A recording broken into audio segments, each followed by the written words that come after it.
Question 34 tells us that a compound is hygroscopic if it absorbs water from the air. And then they ask which of the following compounds is hygroscopic from student 1's hypothesis.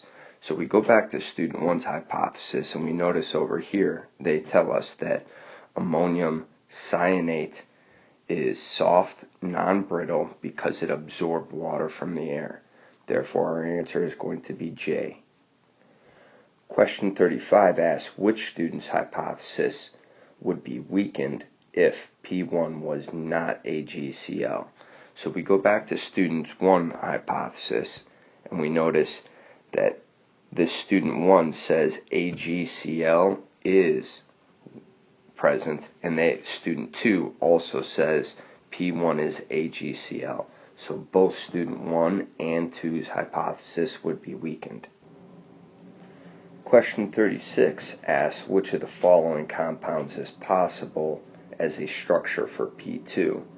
Well, when we look at picture for P2, student 2 has it drawn as a covalently bonded compound. Student 1 leaves it as a ionic salt. However, in either case, student 2's picture is a little bit more helpful because in either case what we need to do is make sure we have the same number of nitrogens, hydrogens, carbon, and oxygen in the Lewis dot structure. I noticed that G, H, and J all give the wrong numbers of atoms for those elements in the compound. However, structure F does give a correct covalent bonded Lewis dot structure, and it has the correct number of atoms. So choice F.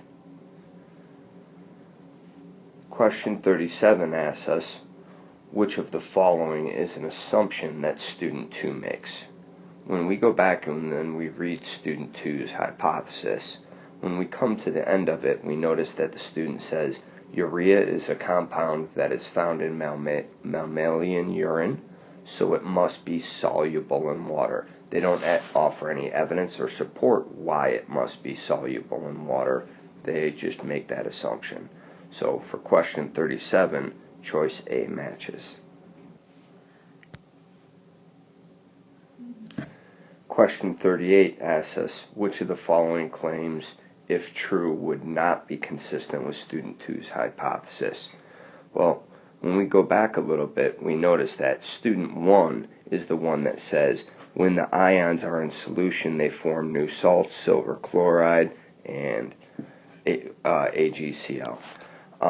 Student 2 says this caused the salt to rearrange and form a compound, a more stable covalent compound. So if J, urea, was a salt, that would not be consistent because it would not be a covalent compound.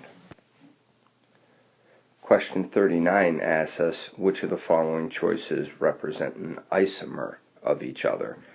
And they go on to tell us that isomers have the same chemical formula, meaning that they both each have to have the same number of each type of atom in the compound.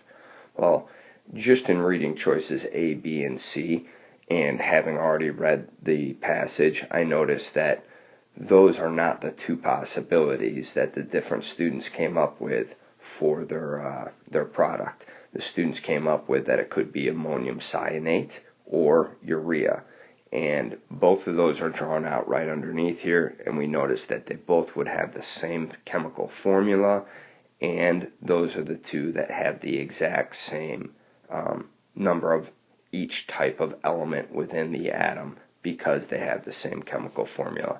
They just have a different structure. The top picture would be showing us an example of an ionic compound.